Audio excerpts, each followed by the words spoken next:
안녕하세요. 연세대학교 바른아이시티 연구소 김미애입니다. 오늘 디지털 기기를 통한 음악 노출이 노년층들의 자아 효능감에 미치는 영향에 대해서 살펴보도록 하겠습니다. 목차는 다음과 같이 구성했습니다. 크게 세 가지로 구분을 했는데요. 파트 1에서는 연구 배경을 설명드리도록 하겠습니다. 노년층들의 디지털 기기 사용과 자아 효능감은 왜 다루어져야 되는지에 대한 연구 배경을 설명드리도록 하겠습니다. 파트 2는 문헌 고찰과 연구 모형입니다. 본 논문에서 이야기하는 자아 효능감이란 무엇이고 어떻게 형성될 수 있는지에 대해서 살펴보도록 하겠습니다. 파트 3는 연구 결과와 시사점입니다. 디지털 기기를 통한 음악 경험과 자아 효능감의 관계가 실증 분석을 통해 어떻게 결과가 도출되었는지 살펴보도록 하겠습니다. 첫 번째 연구 배경입니다. 노년층들의 디지털 기기 사용과 자아 효능감은 왜 다루어져야 하는가? 지금 보시는 바와 같이 노년층들이 사용할 수 있는 앱은 굉장히 많이 존재하고 있습니다. 건강관리 앱이라던가 아니면 치매를 체크할 수 있는 앱, 박수로 핸드폰 찾기, 그리고 아래 보시는 바와 같이 돋보기 기능을 통해서 휴대폰에서 이렇게 돋보기를 사용할 수 있는 여러 가지 생활 증진 및 건강 증진 앱들이 존재하고 있습니다. 하지만 이렇게 좋은 앱이 있더라도 사용하지 않으면 크게 도움이 되지 않겠죠.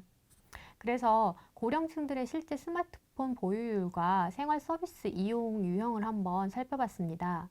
본 자료는 2020년 디지털 정보격차 실태 조사 보고서로서 지금 첫 번째 보시는 것이 고령층 스마트폰 보유율입니다.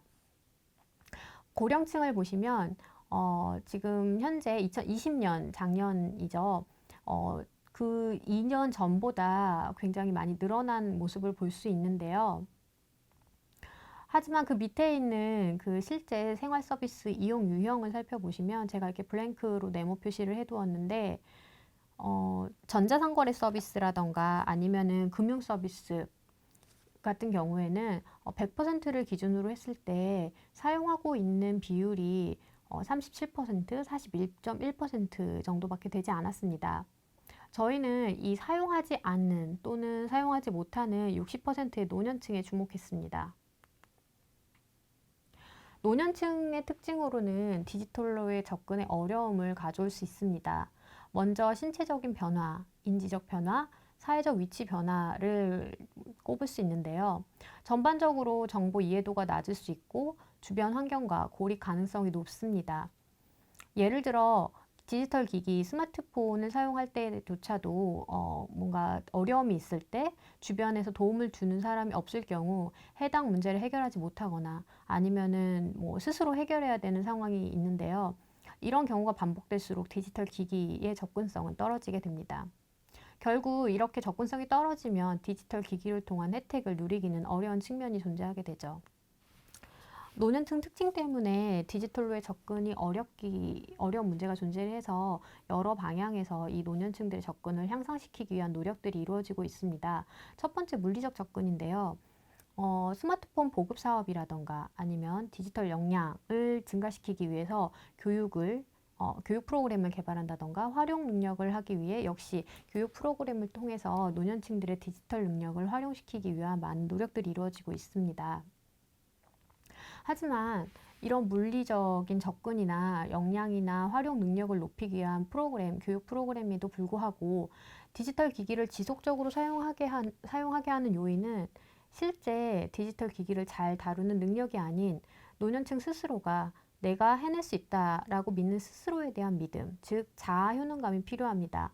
그래서 본 연구는 이 행동을 하는 근간을 이루는 인지적인 접근이 필요하다고 판단을 했고 그 인지적인 접근으로 자아 효능감을 중심으로 디지털 기기와 미치는 영향 관계를 살펴보았습니다. 문헌 고찰인데요. 자아 효능감이 무엇이고 어떻게 형성될 수 있는지에 대해서 살펴보겠습니다. 자아 효능감은 간단히 이야기해서 I think I can입니다.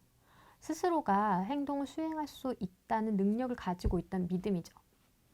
디지털 기기를 사용을 했을 때 노년층들의 주변의 도움을 받거나 아니면 기기 자체의 편의성을 때문에 이렇게 쉽게 노출이 되고 사용을 할 수는 있는데 그 디지털 기기의 일시적, 단기적인 사용은 가능할 수 있습니다.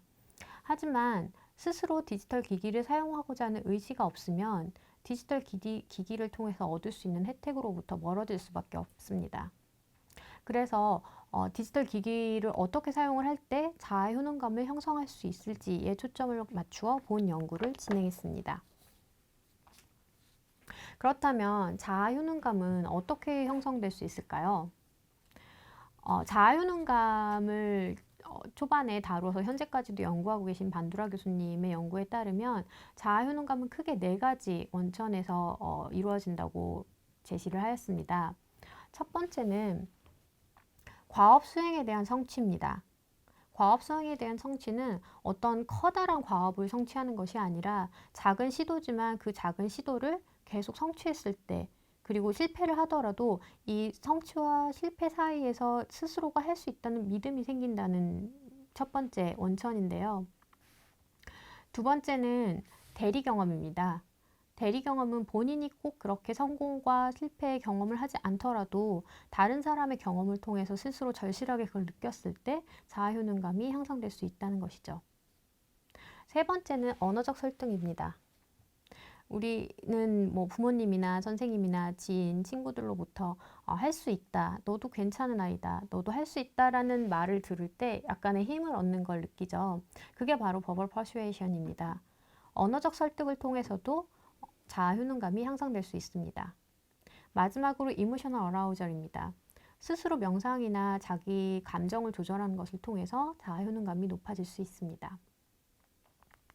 본 연구는 그 디지털 디바이스를 사용할 때 어떻게 자아 효능감을 형성할 수 있을까에 대한 퀘스천에서 시작이 됐는데요.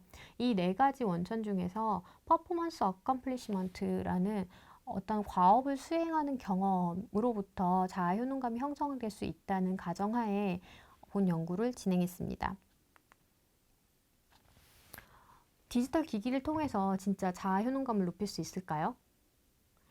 네, 의문을 가질 수 있기 때문에 본 연구가 진행이 됐는데요. 노년층들 같은 경우 디지털 디바이스를 통해서 음악을 듣는 경험은 실제로 퍼포먼스 어컴플리시먼트에 해당이 됩니다.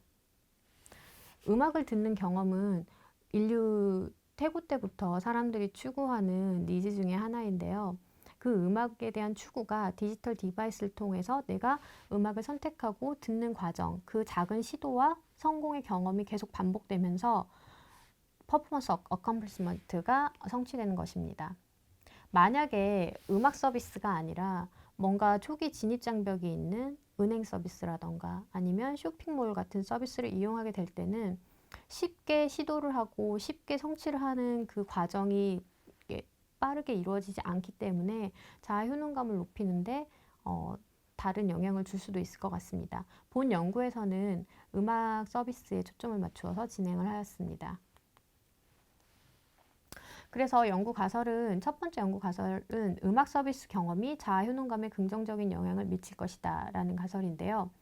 경험은 행동을 하는 데 있어서 가장 중요한 결정 요인 중에 하나라고 제시가 되어 왔습니다. 그리고 IT를 직접 경험하면서 생긴 지식이나 어떤 확신 같은 것들은 IT를 이용하는데 더 쉽게 이용할 수 있다고, 사용할 수 있다고 인식한다는 데 영향을 준다고 하였습니다. 특정 경험을 통해 스스로 사용하기 쉽다고 여기는 개인의 인식이 중요하다는 거죠. 디지털 디바이스를 통해서 노년층들이 음악을 들었을 때 그 작은 성공 경험이 반복되고 실패를 잠시 하더라도 다시 이 성공이 반복되면서 이 노년층들의 디지털 사용에 대한 자아 효능감 수준이 향상될 수 있을 것입니다. 연구가설 2는 음악 서비스 경험과 자아 효능감 사이에 즐거움이 매개 역할을 할 것이다 라는 가설인데요. 음악은 실제로 강한 감정을 유도합니다. 그 강한 감정 중에서는 즐거움, 행복 등이 있을 수 있는데요. 이 즐거움 같은 경우는 인지정보 처리에 영향을 미치고 행동을 성공적으로 실행할 수 있는 능력에 대한 자신감을 느끼게 해주기 때문에 음악 서비스 경험과 자아 효능감 사이에서 긍정적인 매개 역할을 할 것으로 예상했습니다. 다음은 가설 3입니다. 음악 서비스 경험과 자아 효능감 사이에서 불안이 매개 역할을 할 것이다 라는 가설인데요. 음악의 특성상 아까 이야기했던 즐거움이나 행복감 증진의 측면도 있고 여기에서 말하는 것처럼 스트레스를 줄이고 진정의 효과도 동시에 가지고 있습니다. 이 불안이라는 감정은 기술을 사용하는 데 있어서 빈번하게 나타나는 정서적 반응 중의 하나입니다. 이 불안이 커질수록 자아 효능감과는 부의 상관관계가 있기 때문에 자아 효능감을 낮출 뿐 아니라 기기에 대해서도 부정적인 성향을 갖게 할 수 있습니다. 본 가설을 확인하기 위해서 실증 분석을 통해 디지털 기기를 통한 음악 듣기와 자아 효능감과의 관계를 살펴보았습니다. 연구 참가자는 디지털 기기에 노출된 노년층을 대상으로 진행을 했고요. 남녀 비율은 남성이 27.9%, 여성이 72.1%에 해당됐습니다. 연령은 60대, 70대, 80대, 90대의 연령으로 분포가 되었고 70대가 가장 많은 분포를 보이고 있었습니다. 측정 문항은 다음과 같이 측정을 했는데요. 기존에 진행되었던 측정 문항을 저희 연구에 적합하게 변형하여 사용하였습니다. 다음은 상관관계 분석입니다.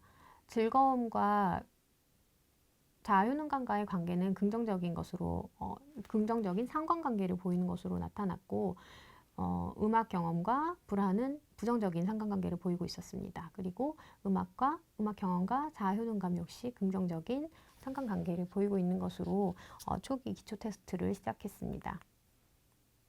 측정 문항에 대한 타당성과 신뢰성을 확보하기 위해서 요인 분석과 신뢰도 분석을 실시했는데요. 팩터들이 다 잘 인조이먼트, 앵자이어티, 셀프 에피커시 이렇게 세 가지로 잘 구분이 되었고 크롬바 알파감 역시 신뢰성을 확보하였기 때문에 본 연구 결과를 도출하기 위한 가설 검증을 실시하였습니다. 첫 번째 가설에 대한 연구 결과인데요. 보시다시피 유의하게 나왔죠. 그래서 노년층들이 디지털 기기를 통한 음악 경험은 자아 효능감에 긍정적인 영향을 미치고 있는 것으로 실증 분석을 통해서 확인하였습니다. 두 번째 연구 결과는 그 아까 매개 분석 가설 2와 3을 제시를 했었는데요. 그 멀티스텝 미디에이션 리저치를 통해서 두 개의 매개 효과가 모두 다 유의한 것으로 검증되었습니다. 밑에 보시면 인다이렉트 이펙트 부스트래핑 결과 모두 유의하게 도출되었습니다. 이건 통계적인 설명이고 이 모형을 통해서 시사점을 도출을 해야 할 텐데요. 가운데 보시면 인조이먼트와 앵자이어티, 즐거움과 불안이 위치한 것을 알 수 있습니다. 보통 매개 분석을 실시할 때는 그 양 독립변수와 종속변수 사이에 위치해서 그 관계를 설명해 주는데 어떤 메커니즘을 설명해 주는 역할을 하고 있습니다.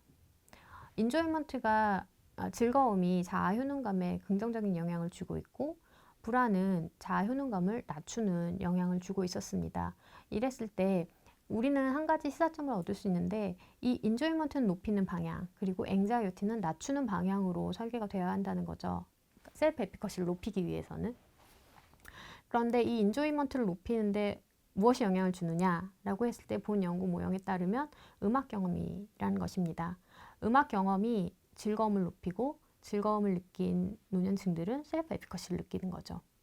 다른 아래쪽 루트를 보시면 음악 경험을 많이 했을 때 앵자이어티, 불안은 굉장히 줄어들고 이 불안은 에피커시를 낮추잖아요. 그러니까 결국 이 불안을 관리하는 음악 듣기 서비스를 많이 했을 때 불안이 줄어들므로써 에피커시에는 오히려 이렇게 좋은 영향을 줄 수 있는 시사점을 도출할 수가 있습니다.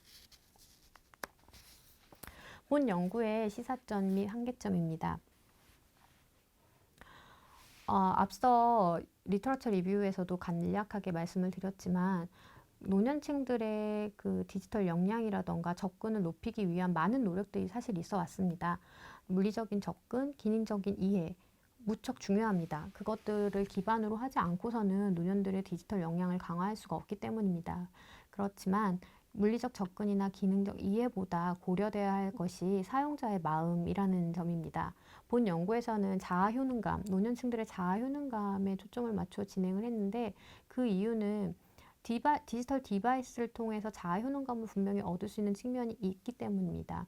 자아 효능감이 성취가 되었을 때 행동을 변화시킬 수 있는 근력, 그러니까 힘을 얻을 수 있기 때문에 이 자아 효능감에 집중을 했고 이 처음 시도, 디지털 디바이스를 노년층이 처음 접했을 때 처음에 굉장히 쉽게 접근할 수 있고 그 다음에 그 접근을 통해서 성취를 할 수 있는 음악 서비스의 중요성을 강조할 수 있었고 본 연구에서는 음악 서비스를 중심으로 살펴봤지만 이 처음 하는 서비스 제가 이제 스타트 터치 서비스라고 이름을 좀 붙였는데요.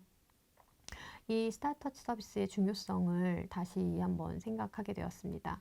지금 현재 스마트 기기들, 디지털 기기들이 굉장히 많이 발전해 가고 있고 어디로 가야 할지 방향이 뭐 인공지능까지 나오고 로봇들이 더 나오고 이런 상황에서 아마 우리들도 이런 노년층이 느끼는 것처럼 아 이걸 어떻게 사용해야 되지라는 그런 시점이 올 수도 있을 것 같습니다.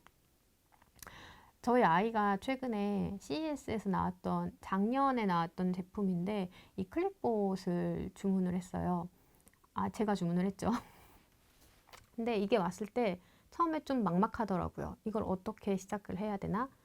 그런데 처음에 전원 버튼을 켰을 때 하이 하고 인사를 하면서 이렇게 다가왔을 때 조금 아, 내가 전원을 켰고 뭔가 작동이 되고 있구나라는 안도감이 좀 들었었어요. 본 연구는 노년층들이 디지털 디바이스를 사용할 때 스타트터치 서비스로서 음악을 중심으로 살펴보았습니다.